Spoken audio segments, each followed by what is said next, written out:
The scorching New Mexico sun beat down on Lily Edwards as she stepped off the dusty stagecoach, her heart pounding with both fear and hope. The journey from Philadelphia to White Oaks had been long and grueling, but nothing compared to the journey that had brought her to this desperate decision to become a mail-order bride to a man she had never met. Last stop, White Oaks. The driver called out, tossing her small trunk onto the dusty ground with little ceremony. Lily clutched her letter tightly in her gloved hand, the letter from Thomas Everett, cattle rancher and her future husband. She had corresponded with him for 6 months before agreeing to marry him, but their letters had spoken only of practical matters. He knew she was 22, educated, and capable of running a household. She knew he was 30, owned a modest ranch, and needed a wife. What he didn't know, what she had been too afraid to tell him, was about the scars. Lily adjusted the high collar of her traveling dress and made sure her sleeves were pulled down to her wrists, despite the sweltering heat. The burns that marked the left side of her neck, shoulder, and arm had been her constant companions for the past 5 years, since the factory fire that had killed her parents and left her with nothing but painful memories and even more painful scars.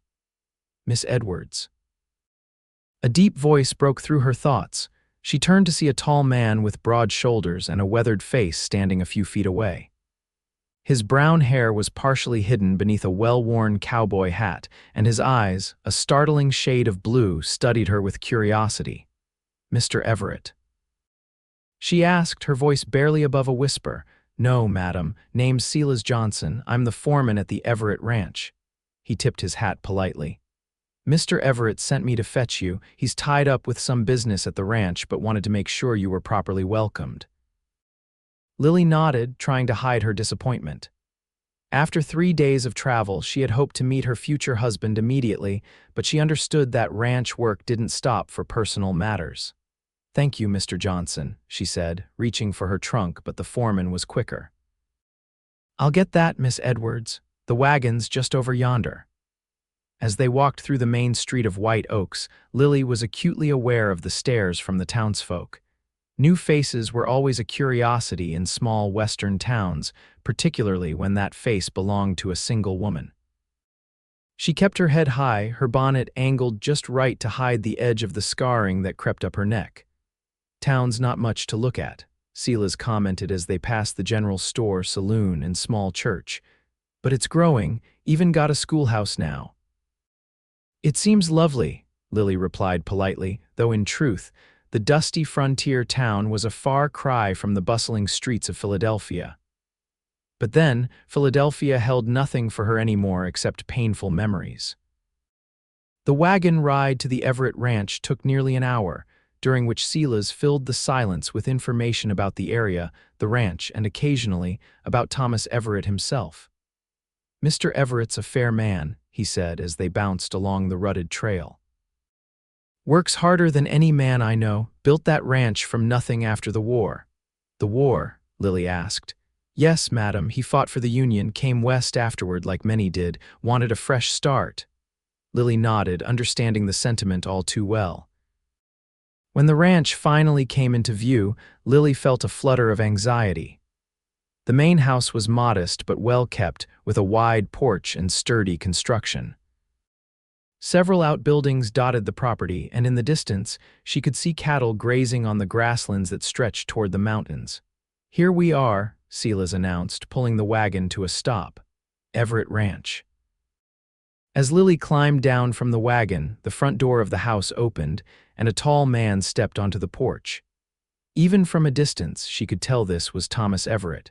He stood straight and proud, his posture that of a man accustomed to hard work and responsibility.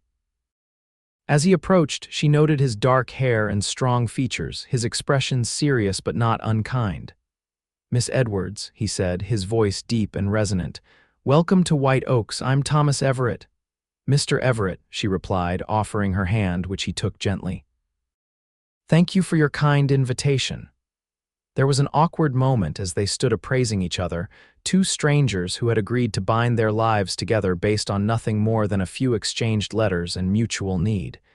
"You must be tired after your journey," Thomas said finally. Silas will bring your trunk inside and I'll show you to your room. He hesitated, then added, we'll have the wedding in town on Saturday if that suits you. That gives you 3 days to rest and settle in. Saturday will be fine, Lily agreed, appreciating his practicality.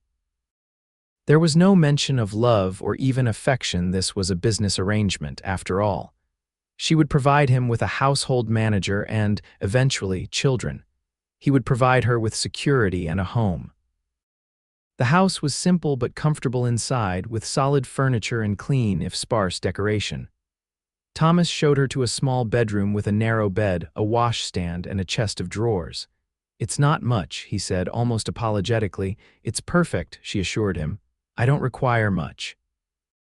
Something in her tone made him look at her more closely, but he merely nodded. I'll have Mrs. Winters, she's our cook, bring you some hot water for washing up. Dinner will be ready in an hour. Left alone, Lily sank onto the edge of the bed, finally allowing herself to breathe. So far, Thomas Everett seemed decent enough, neither overly warm nor cold. She wondered what he would think when he discovered her scars. The thought sent a tremor of fear through her, but she pushed it aside. They would cross that bridge when they came to it. For now, she was safe, with a roof over her head and the promise of a new beginning. Dinner that evening was a quiet affair. Thomas asked polite questions about her journey, and she responded in kind, inquiring about the ranch. Mrs. Winters, a plump, gray-haired woman with kind eyes, served them a simple but hearty meal of beef stew and biscuits. The ranch has been doing well these past few years, Thomas explained as they ate. We're not the biggest spread in the territory, but we're growing. I've got about 500 head of cattle now and 8 men working for me, including Silas. That's impressive, Lily said sincerely. You've built all this yourself. A hint of pride crossed his face. Started with just 50 acres and 20 cattle. It's taken 10 years of hard work. Your letters mentioned you came west after the war, he nodded, his expression becoming more guarded. Served with the 2nd New Mexico Volunteer Infantry. After Gettysburg, I'd had enough of death, wanted to build something instead of destroy. Lily sensed there was more to the story, but she didn't press. Everyone had their secrets and their scars, some just more visible than others. After dinner, Thomas excused himself to check on some new calves, and Lily helped Mrs. Winters with the dishes despite the older woman's protests. You're to be the mistress of this house in 3 days' time, Mrs. Winters fussed. You shouldn't be doing kitchen work. I don't mind, Lily assured her, and I'd like to learn how things are done here. Mrs. Winters gave her an appraising look. You're not what I expected. Oh. And what did you expect? Some delicate city flower who'd wilt at the first sign of hard work. The cook smiled. But you've got substance to you, I can tell. Mr. Everett chose well. Lily didn't have the heart to tell her that Thomas had chosen her based on practicality rather than any deeper connection. Instead, she simply smiled and continued drying the dishes. That night, as she prepared for bed in her small room, Lily carefully removed her high-collared dress and the scarf she had worn throughout dinner. Standing before the small mirror on the washstand, she examined the scars that covered the left side of her neck, shoulder, and upper arm, the angry red marks that had faded to a silvery pink but would never truly disappear. She wondered what Thomas would think when he saw them. Would he be disgusted?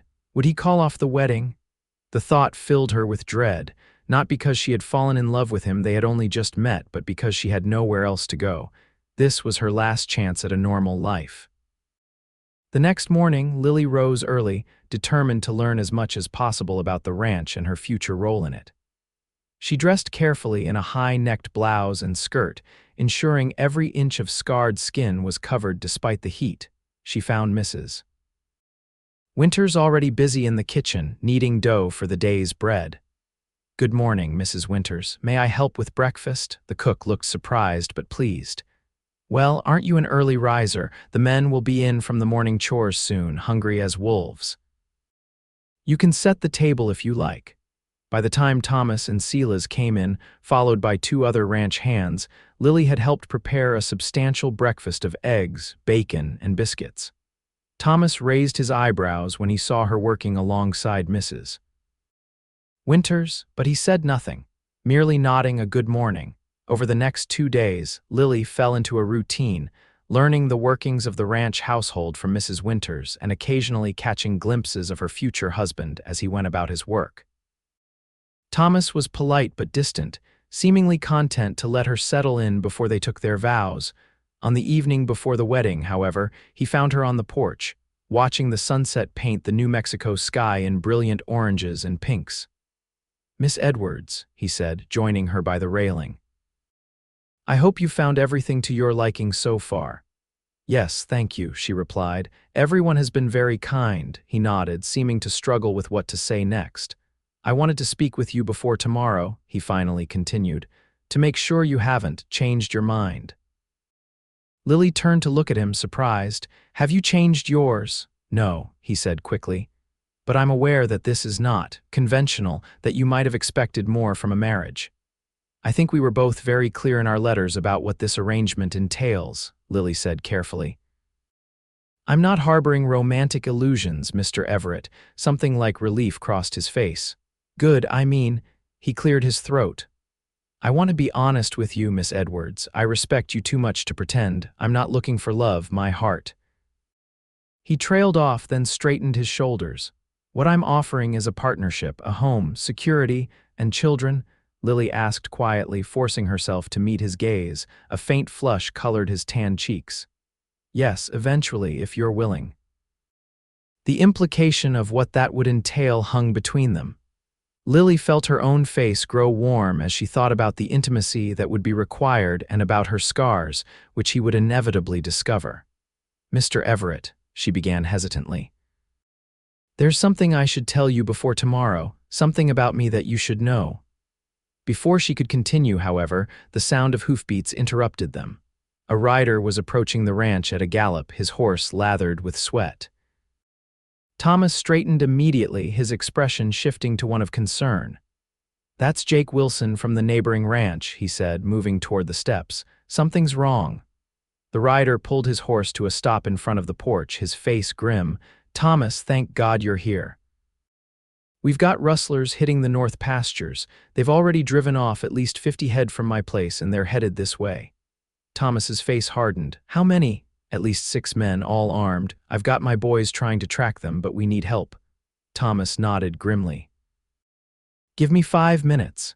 He turned to Lily, his expression apologetic. "I'm sorry, but I need to go." "Of course," she said, understanding immediately that this was the reality of ranch life. Emergencies didn't wait for convenient moments. Thomas strode into the house, calling for Silas. Within minutes, he emerged with a rifle and ammunition, followed by Silas and the other ranch hands, all similarly armed. "We'll be back as soon as we can," Thomas told her, his voice grim.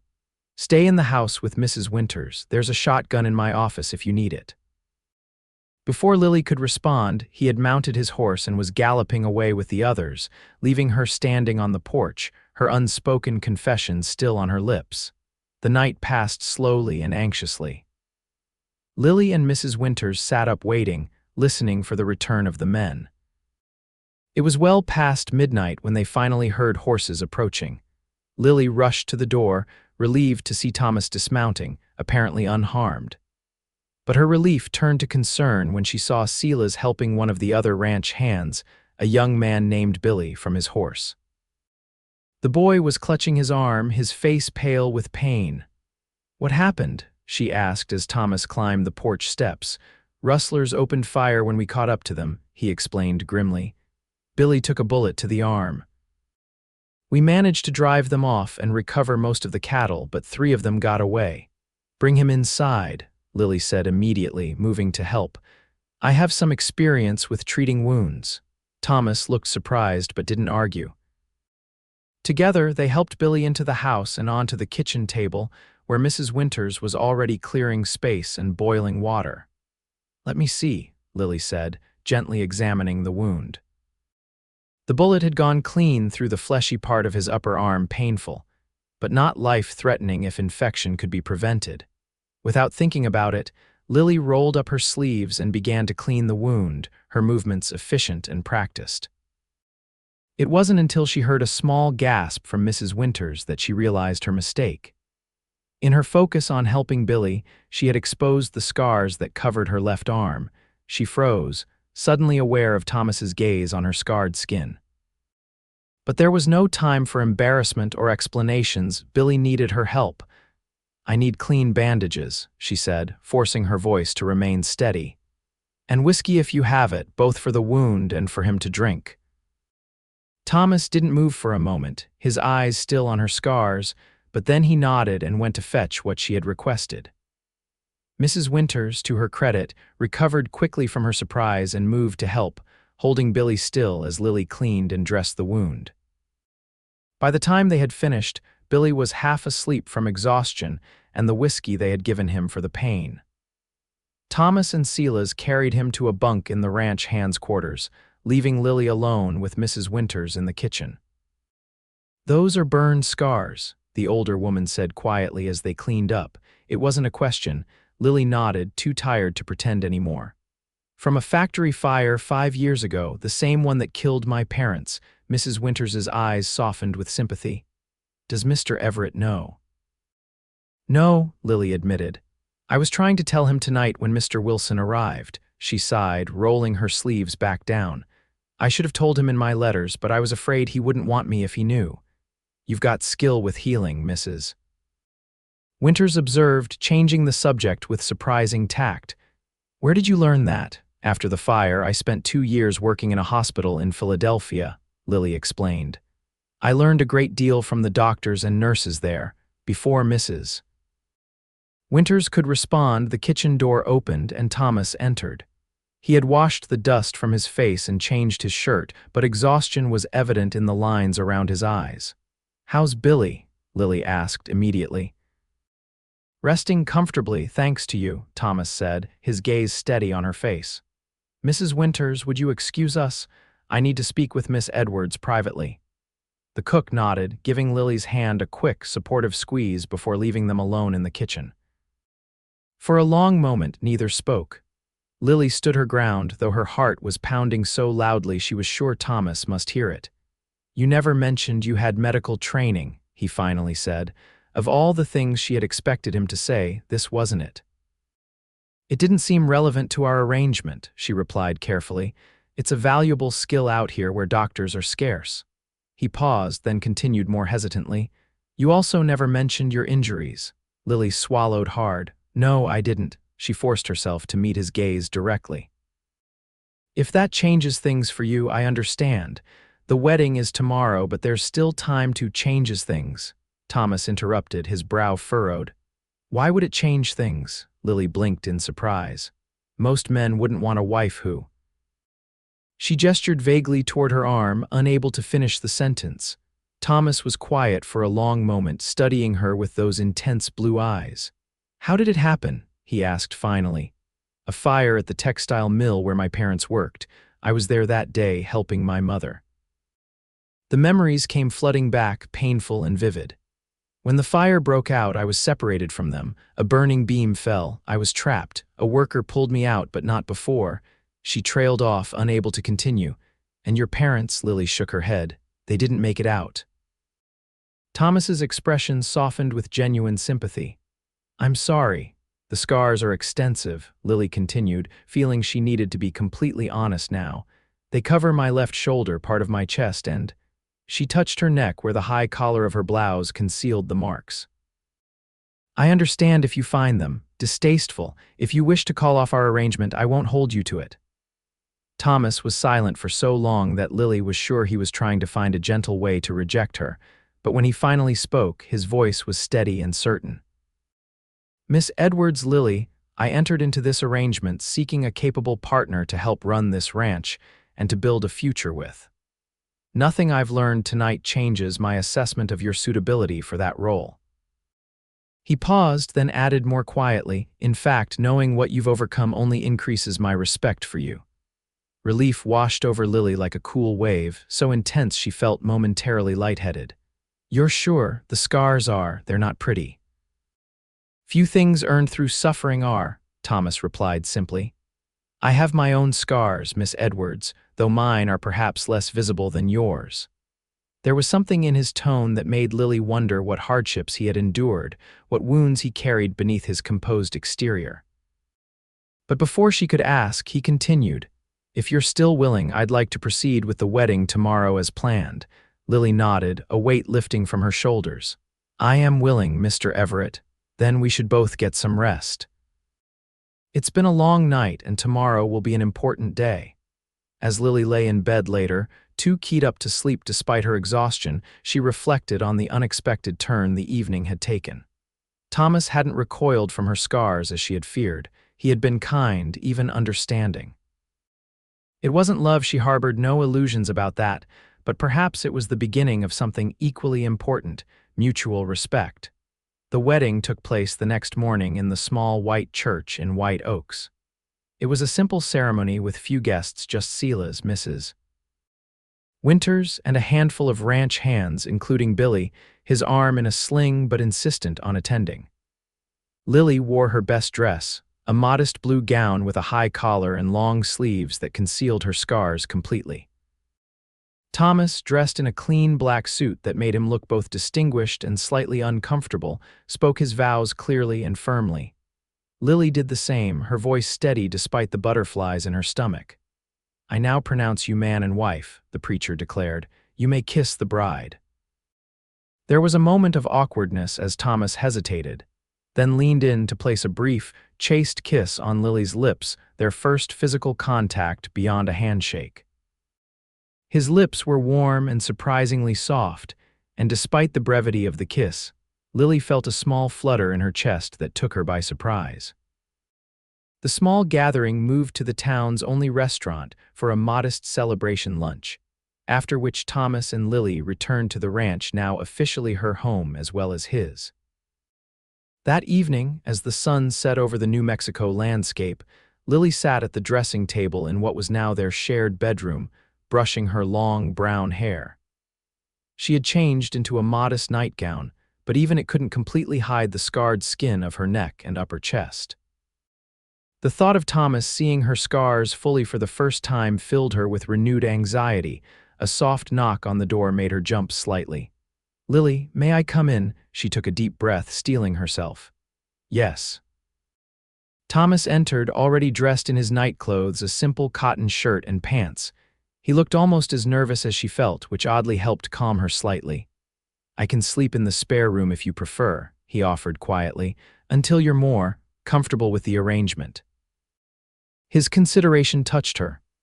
"That's not necessary," she replied, though her heart was racing. "We are husband and wife now," he nodded, moving to sit on the edge of the bed. "I want you to know that I don't expect, that is, there's no rush for certain aspects of marriage. We have time to become better acquainted."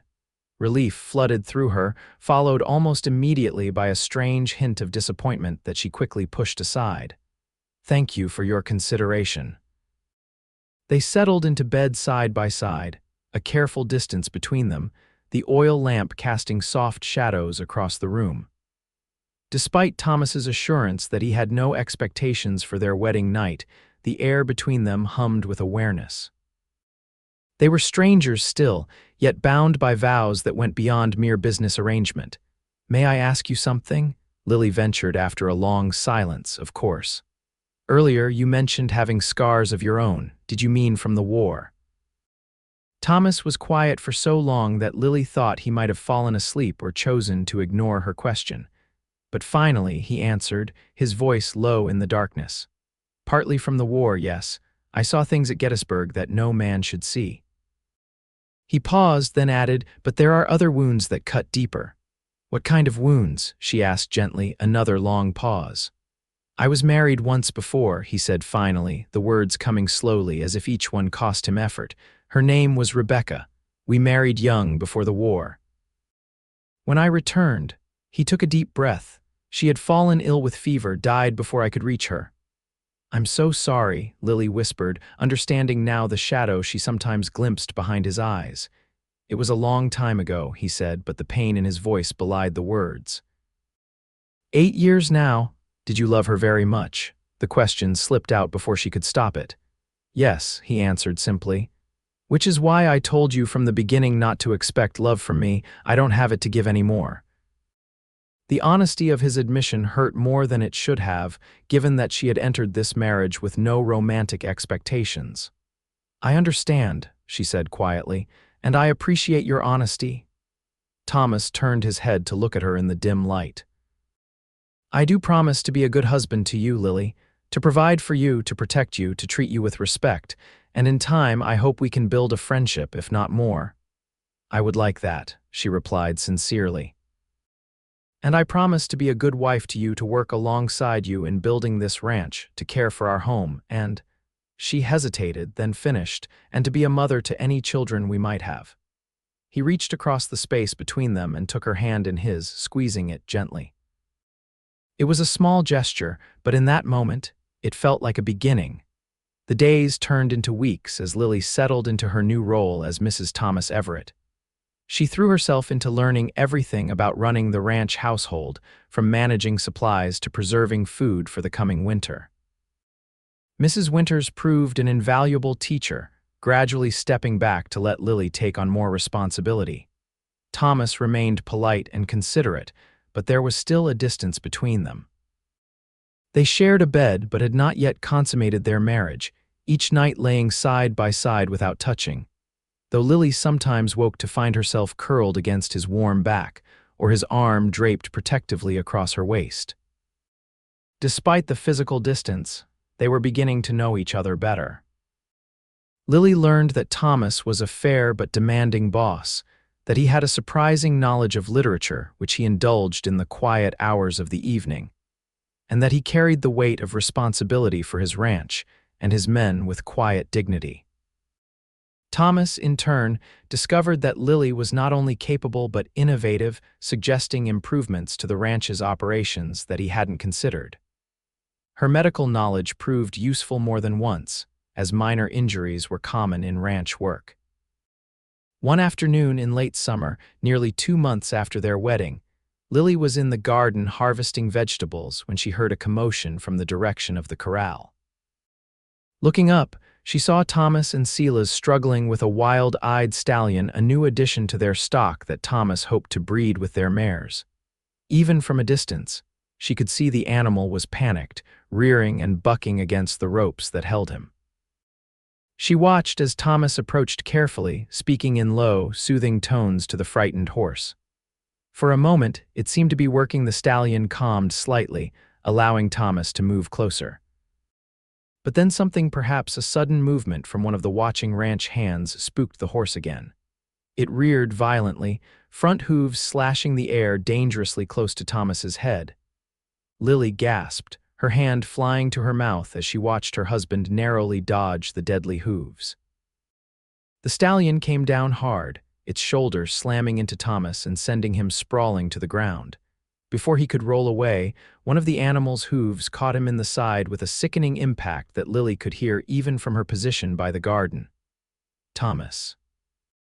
She cried out, dropping her basket and running toward the corral. By the time she reached it, Sela's and 2 other men had managed to subdue the stallion, while a third ranch hand was helping Thomas to his feet. Thomas's face was gray with pain, one arm wrapped protectively around his ribs, but he waved off concern. "I'm fine," he insisted, though his voice was tight. "Just knocked the wind out of me." "You need to lie down," Lily said firmly, moving to his side. "That horse caught you hard in the ribs." "They could be broken." Thomas started to protest, but the pain in his side made him wince and reconsider.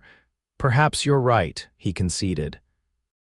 With Lily's support on one side and the ranch hands on the other, Thomas made it back to the house and into their bedroom, where Lily insisted on examining his injury.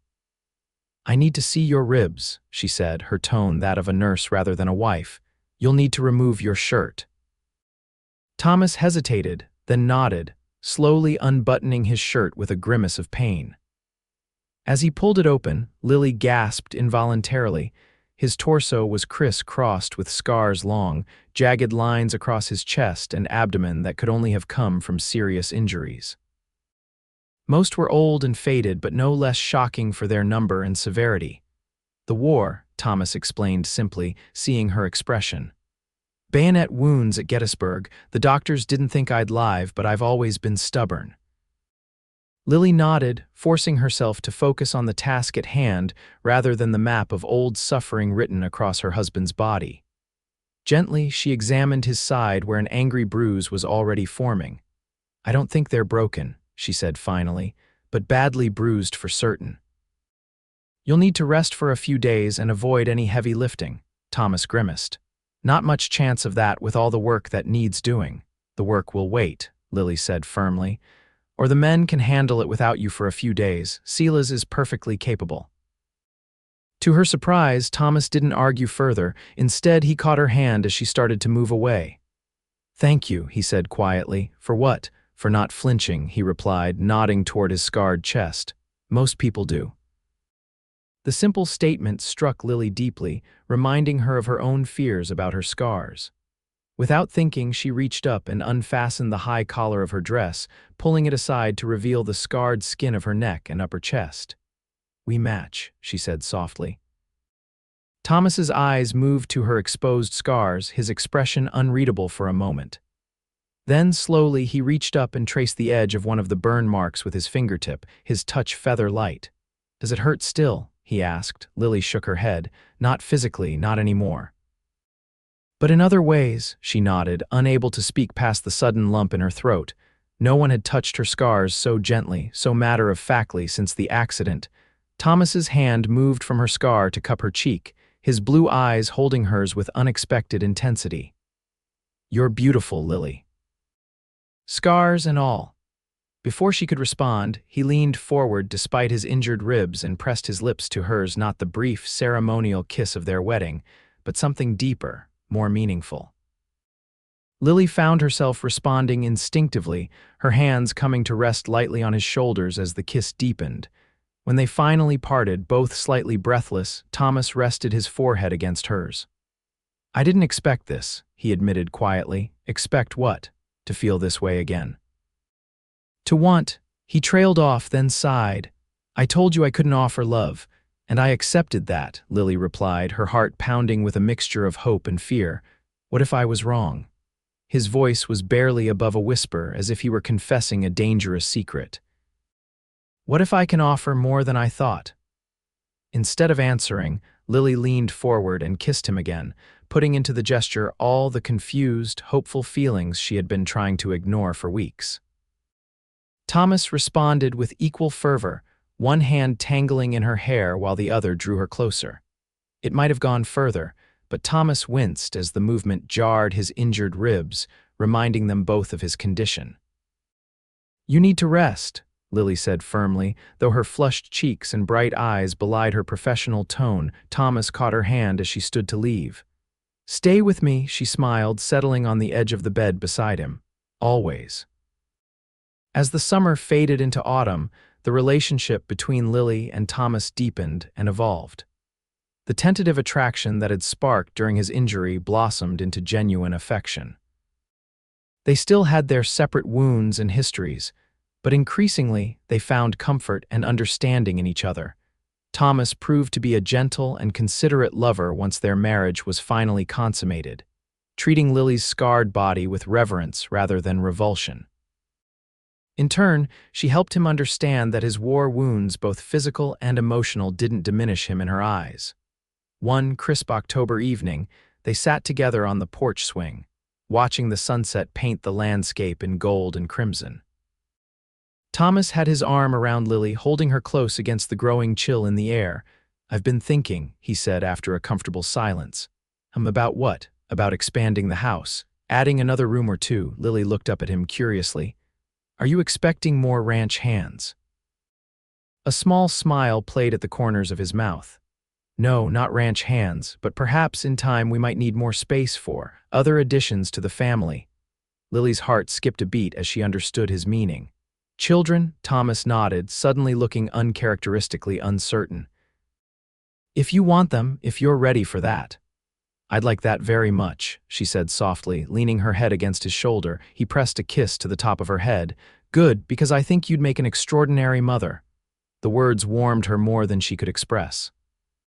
For so long after the fire, she had believed that no man would ever want her, that she would never have the chance at a normal life with a husband and children.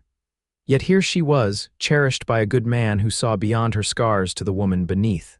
Thomas. Yes. I think I'm falling in love with you. The admission came out in a rush, surprising even herself with its directness. Thomas stiffened slightly, and for a terrible moment, Lily thought she had ruined everything by saying too much, too soon.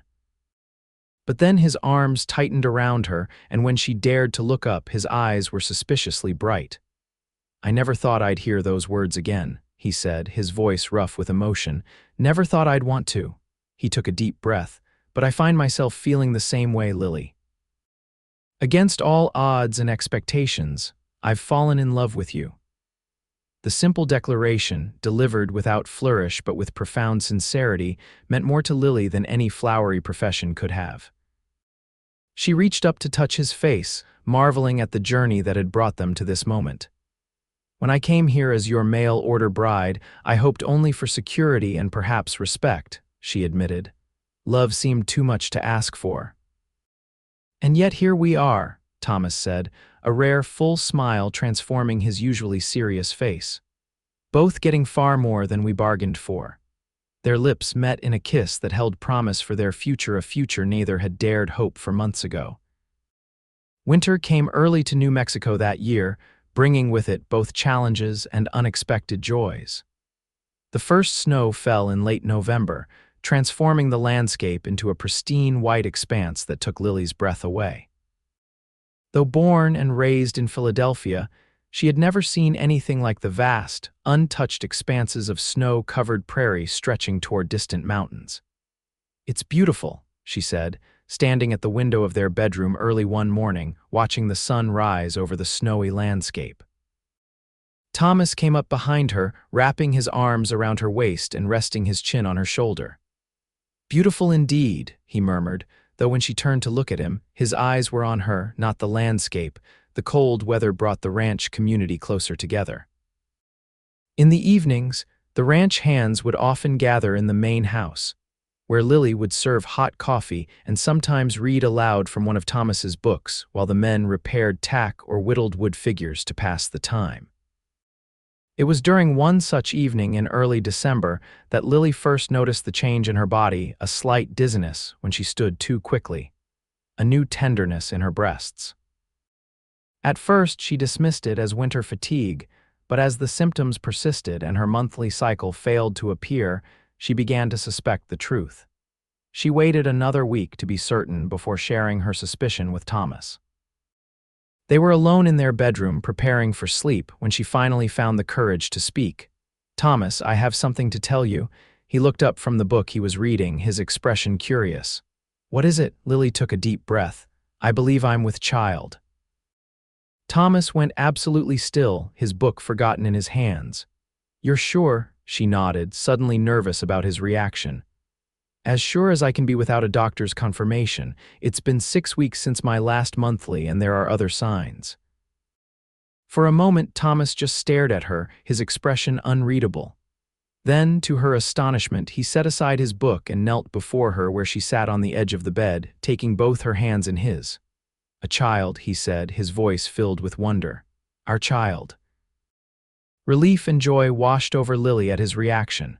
You're pleased? In answer, Thomas leaned forward and kissed her with such tenderness that tears sprang to her eyes. More than pleased, he murmured against her lips. There aren't words, Lily, thank you. For what? For this gift. For coming into my life when I thought it was as good as over, for showing me that there can be second chances at happiness. Lily cupped his face in her hands, deeply moved by his words. You gave me a second chance too, she reminded him, when you saw past my scars to who I really am. Thomas's hand drifted to her stomach, resting lightly over the place where their child grew, still too small to make its presence known except to its mother. Our child will know only love and acceptance, he promised, never judgment or cruelty. Yes, Lily agreed, covering his hand with her own. That's exactly what we'll teach him or her. The news of Lily's pregnancy brought joy to the entire ranch. Mrs. Winters immediately began knitting tiny garments, while Sela's and the other hands subtly took on more work to spare Thomas time with his expectant wife.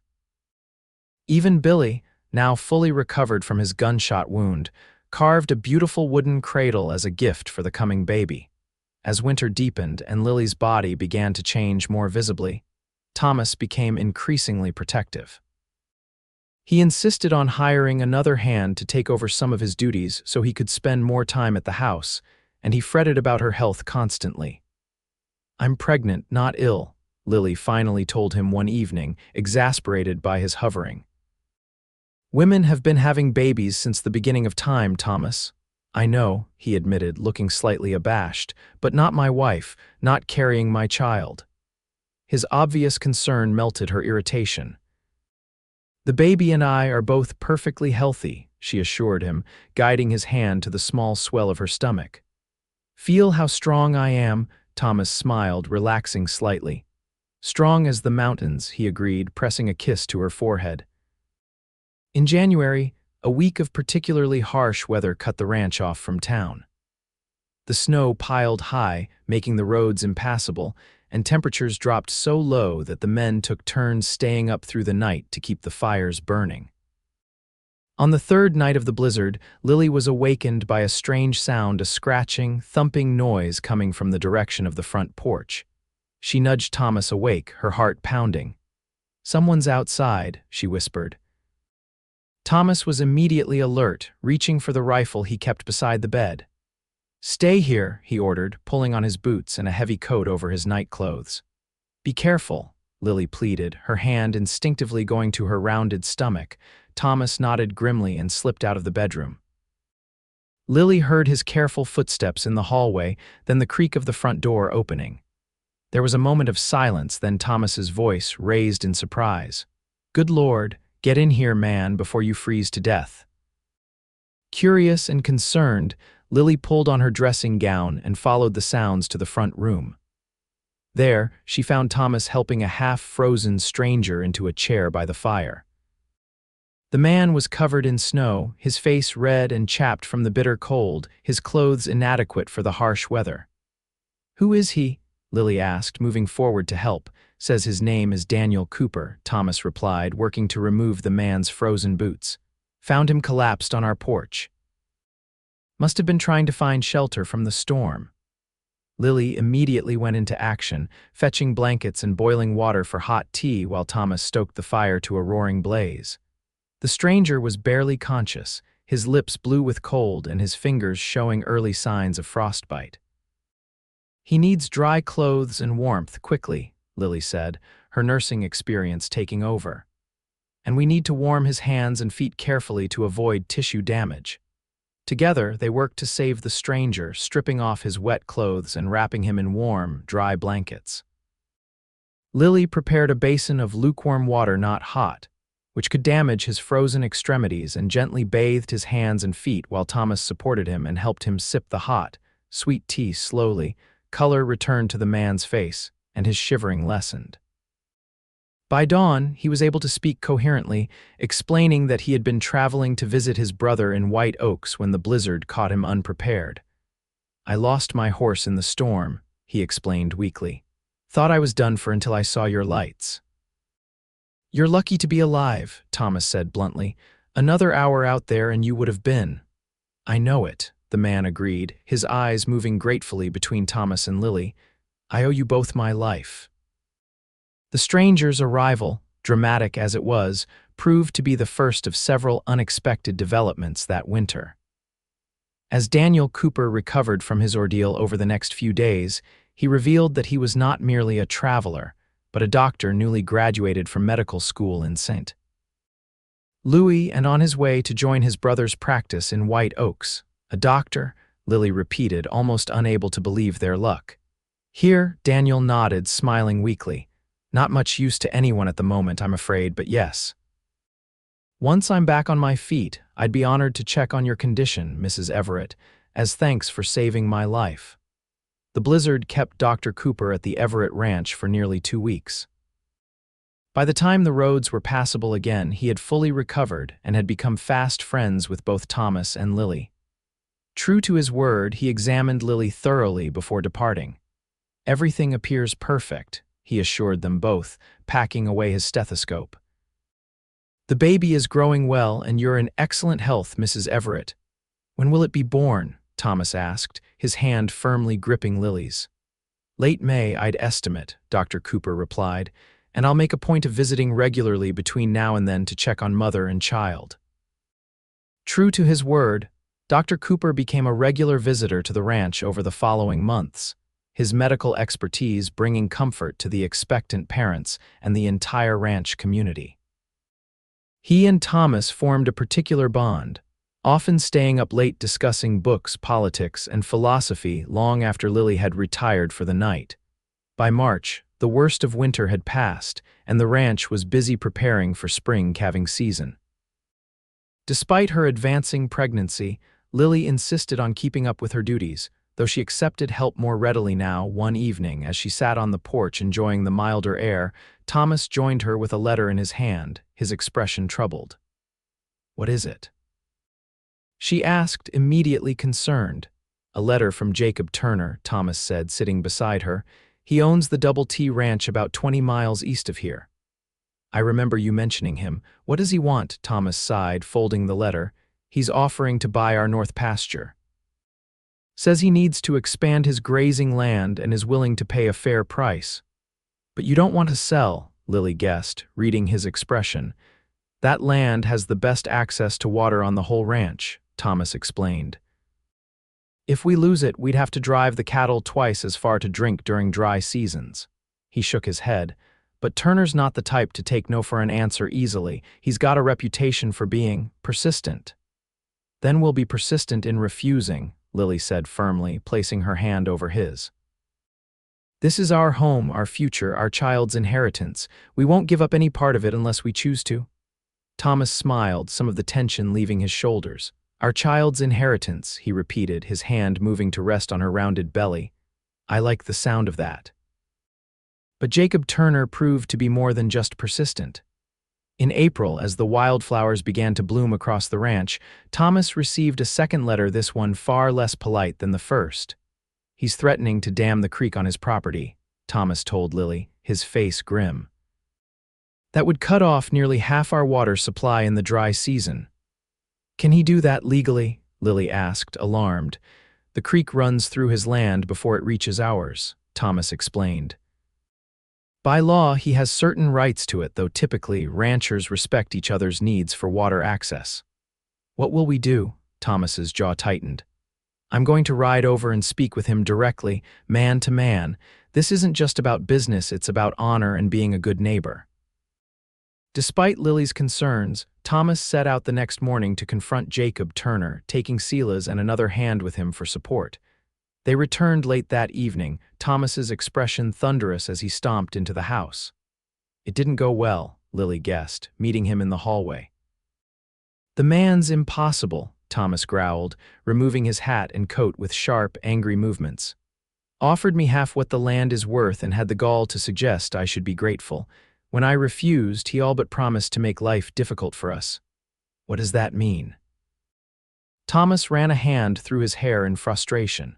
"Could mean anything from damming the creek to setting his men to rustling our cattle. Turner has a reputation for playing dirty when he doesn't get his way." "We'll face it together," Lily assured him, taking his hand, "whatever comes." What came was worse than either of them had anticipated. 2 nights later, they were awakened by Silas pounding on their bedroom door. "Fire," he shouted. "The north barn is burning." Thomas was out of bed in an instant, pulling on his clothes while shouting orders. "Get the men up. Form a bucket line from the well. Move the horses from the main stable before the fire spreads." "I'm coming too," Lily insisted, already dressing despite her advanced pregnancy. "No," Thomas said firmly, pausing at the door. "It's too dangerous for you and the baby. Stay here, please, Lily." She wanted to argue, but saw the genuine fear in his eyes, not for himself or the ranch, but for her and their unborn child. "Be careful," she said instead, kissing him quickly. From the bedroom window, Lily watched the orange glow of the fire lighting up the night sky. She could see the frantic movements of the men as they fought to contain the blaze, hear the frightened whinnies of the horses as they were led to safety. Unable to simply wait and watch, she went to the kitchen and began preparing coffee and food, knowing the men would need sustenance for their long fight. Mrs. Winters soon joined her, and together they worked in grim silence, listening to the shouts and chaos outside. It was nearly dawn when Thomas returned, his face blackened with soot, his clothes smelling strongly of smoke.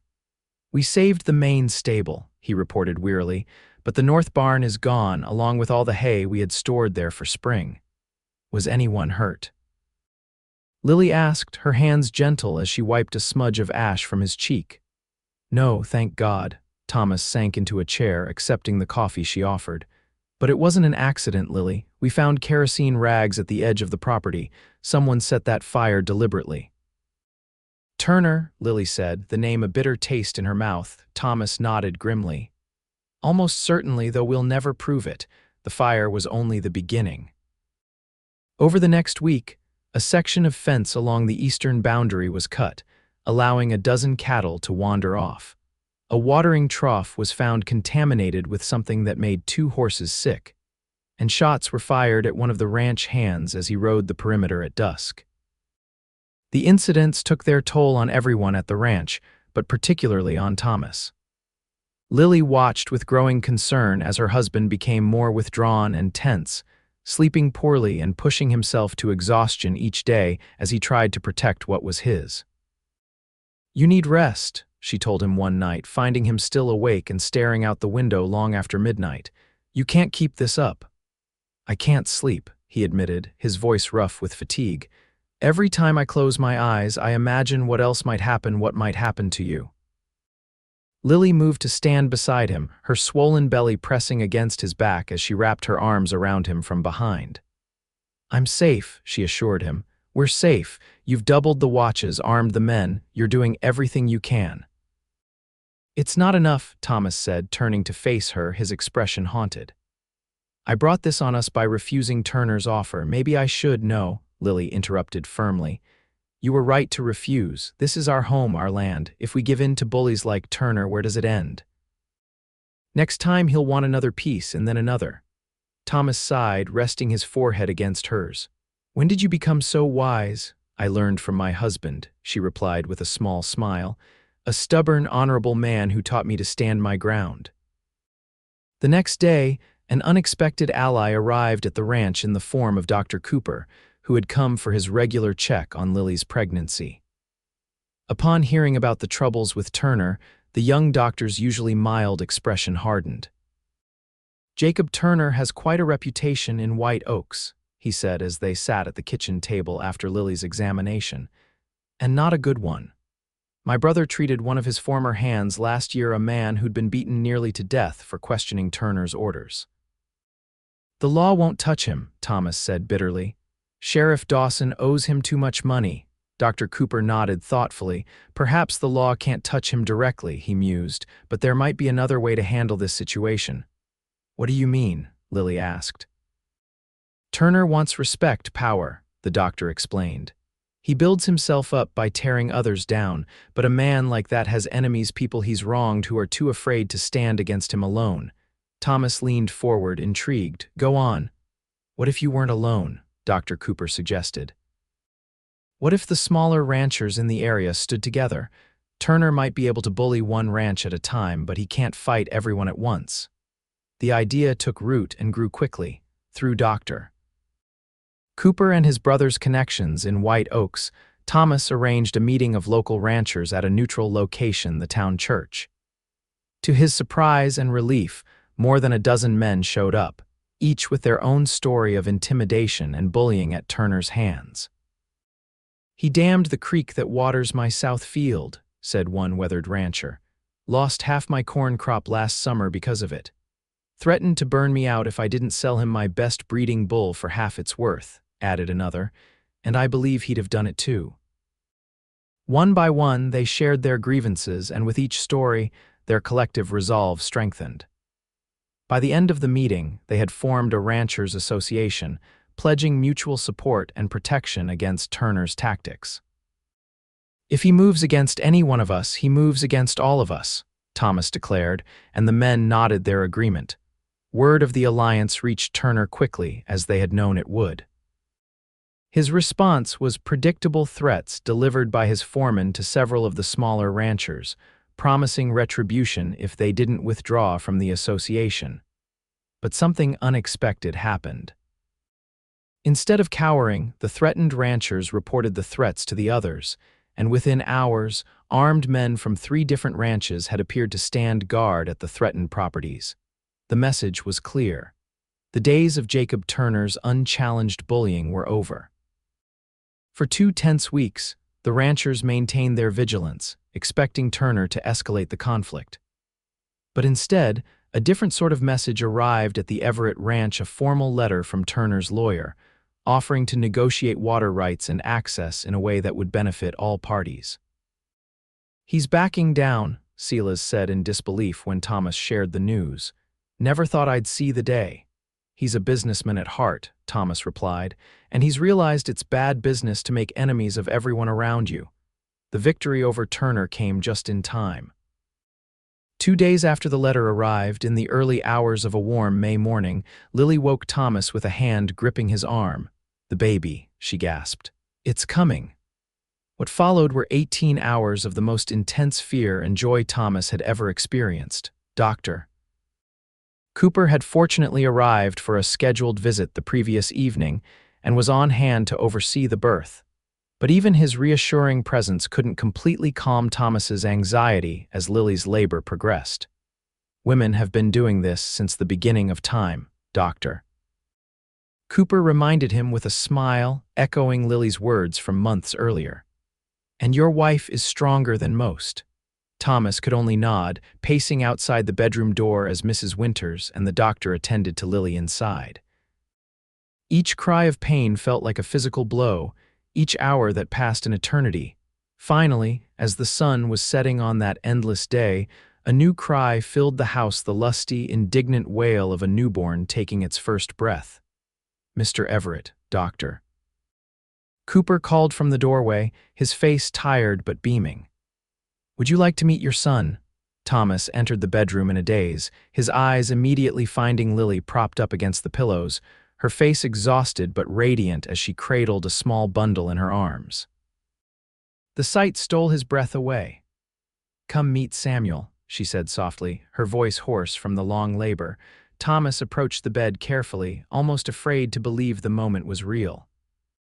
As he sat beside his wife, she turned the bundle slightly so he could see the tiny red face of his son, perfect features, a shock of dark hair, and when the baby opened his eyes, Thomas saw they were the same clear blue as his own.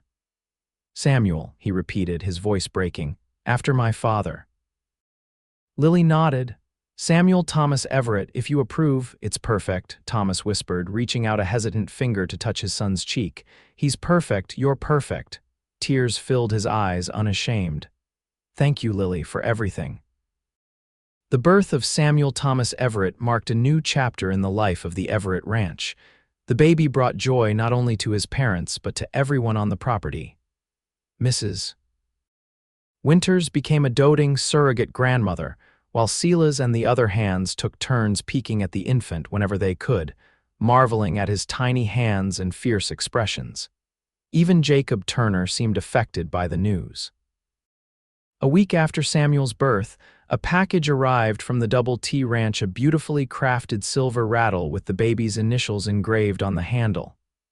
"A peace offering," Lily suggested as they examined the expensive gift. "Of a sort," Thomas agreed cautiously. "Though I don't trust the man's sudden change of heart." But the tensions with Turner gradually eased as the Ranchers Association proved its worth, not only in standing against bullying tactics but in sharing resources and knowledge that benefited everyone.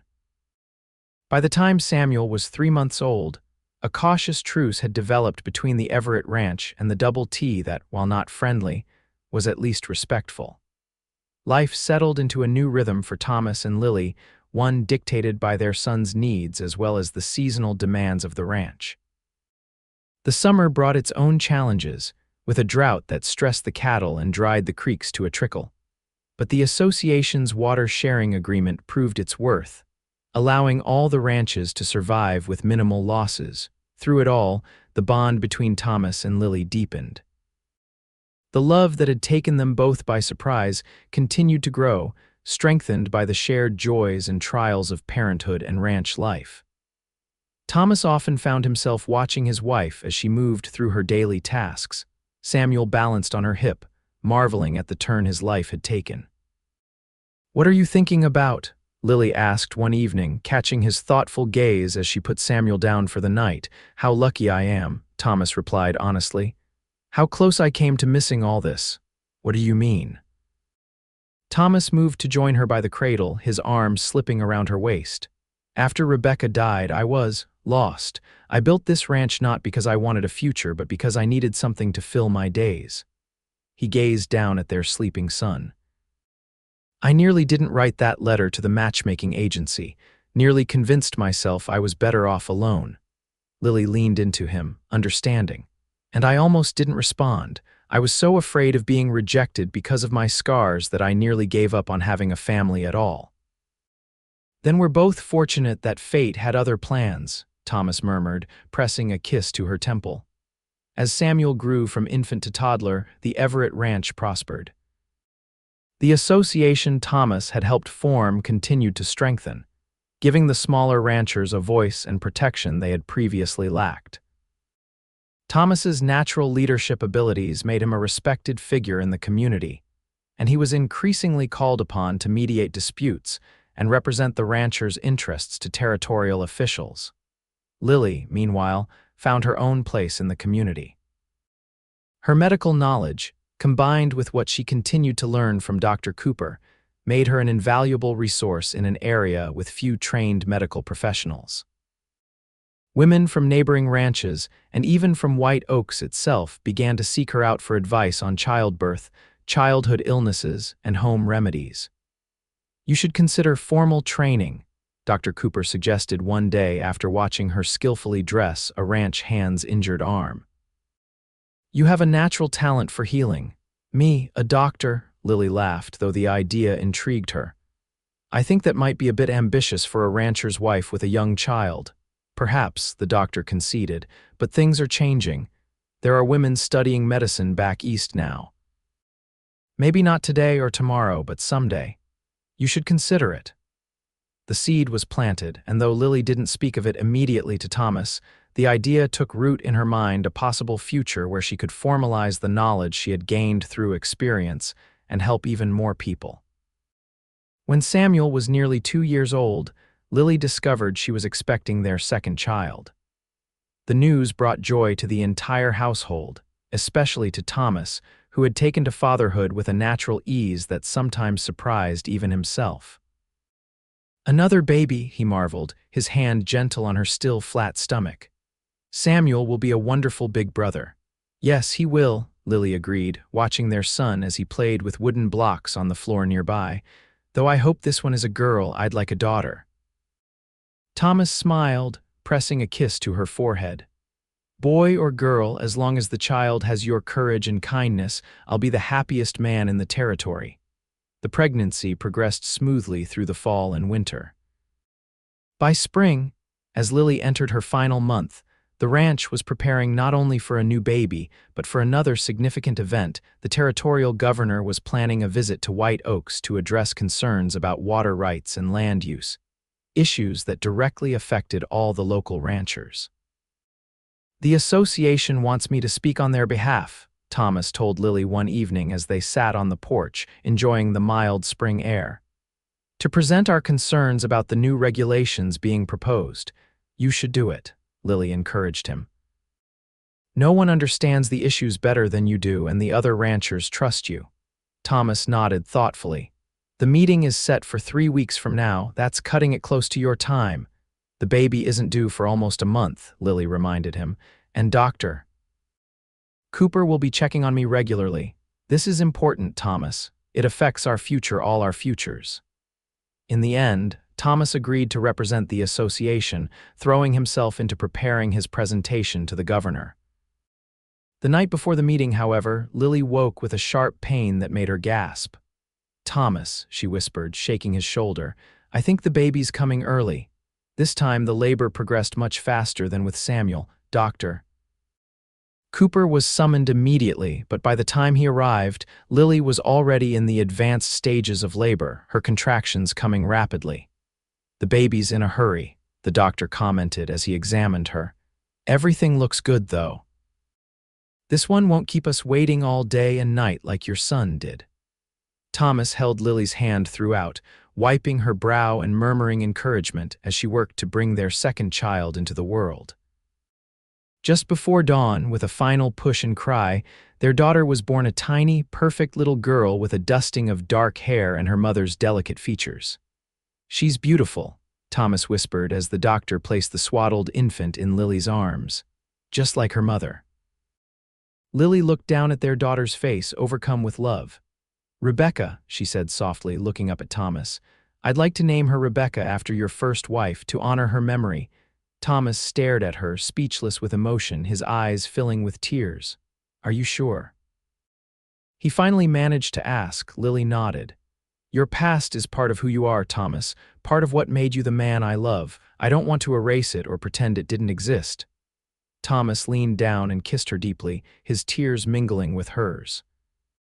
"Rebecca Grace Everett," he said when they parted, looking down at their daughter. "It's perfect." The governor's meeting took place without Thomas, but Silas attended in his place, carrying a carefully prepared statement from Thomas outlining the association's concerns. When he returned the following day, it was with positive news. The governor had been receptive to their arguments and had promised to take them into consideration before finalizing the new regulations. "He also sent his congratulations on the birth of your daughter," Silas added with a grin. News travels fast in these parts. As spring turned to summer, the Everett family settled into a new routine. Samuel, now a curious and energetic toddler, was fascinated by his baby sister, constantly wanting to touch her and bring her his toys. Lily divided her time between caring for the children, managing the household, and occasionally providing medical assistance to neighbors, while Thomas balanced the demands of the ranch with his growing responsibilities within the community. On a warm evening in July, as they sat together on the porch watching the sunset while their children slept inside, Thomas took Lily's hand in his. "You remember the day you arrived in White Oaks?" he asked. "When Silas brought you to the ranch, of course," Lily replied with a smile. "I was terrified you would take one look at me and send me right back to Philadelphia." Thomas shook his head, his expression serious. "I took one look at you and thought you were the bravest person I'd ever met, traveling all that way alone to marry a stranger." "Not brave," Lily disagreed. "Desperate, maybe. I had nowhere else to go." "And now?" Thomas asked, his thumb tracing gentle circles on her palm. Lily smiled, leaning her head against his shoulder. "Now I have everywhere to be, right here with you and our children." Thomas turned to face her fully, his expression unusually solemn. "There's something I've been wanting to say to you, Lily, something I should have said long ago."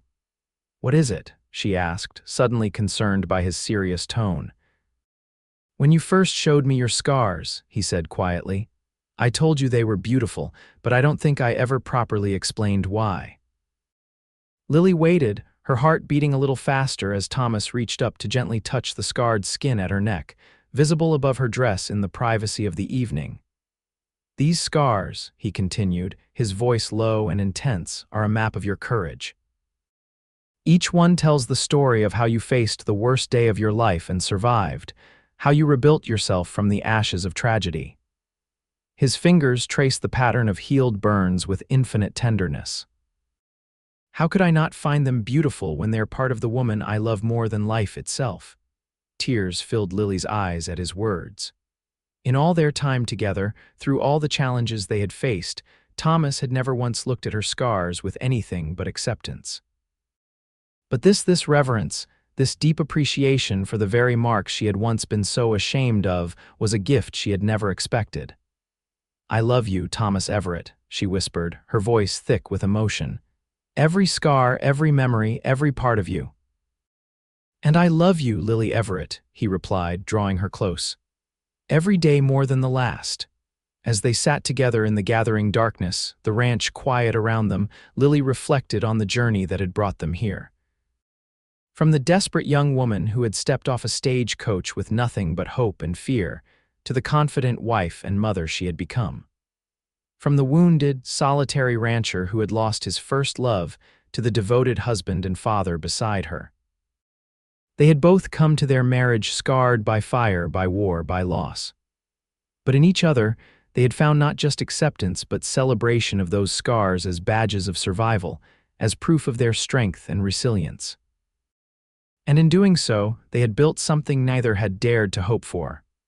A life filled with love, purpose, and the rich rewards of facing life's challenges together. The story of the mail-order bride with scars and the cowboy who kissed each one and called her beautiful didn't end with their wedding, or even with the birth of their children. It continued with each sunrise, each challenge overcome, each moment of joy shared. And in the years to come, as their children grew and the ranch prospered, Thomas and Lily Everett's love remained a testament to the healing power of acceptance and the beauty that can emerge from life's deepest wounds. Their scars, both visible and hidden, had brought them together. But it was their love honest, resilient, and unconditional that made them whole.